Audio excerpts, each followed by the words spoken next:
Bocah 5 tahun selamat dari peristiwa keracunan yang dialami keluarganya pada Kamis kemarin di Bekasi. Dia menjadi satu-satunya yang selamat ketika orang tuanya sekarat di dalam rumah.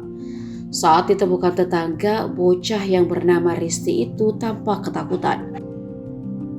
Bocah itu tampak ketakutan bahkan sampai buang air besar di tempat.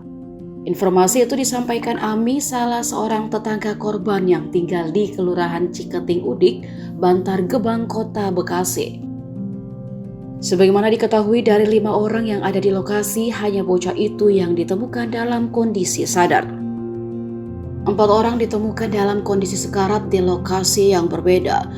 2 orang korban laki-laki tergeletak lemas di lantai ruang utama. Keduanya tampak sekarat dengan mulut berbusa. 1 orang korban lainnya yang tak lain adalah laki-laki ditemukan tergeletak di dalam kamar depan.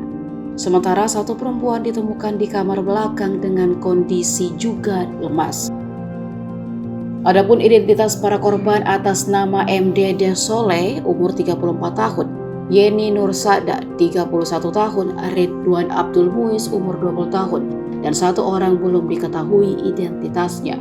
Mereka ditemukan terkapar dengan mulut berbusa di rumah kontrakan yang baru seminggu ditinggali. Bahkan muntahan itu ditemukan berceceran di lantai hampir di setiap ruangan tempat korban berbeda.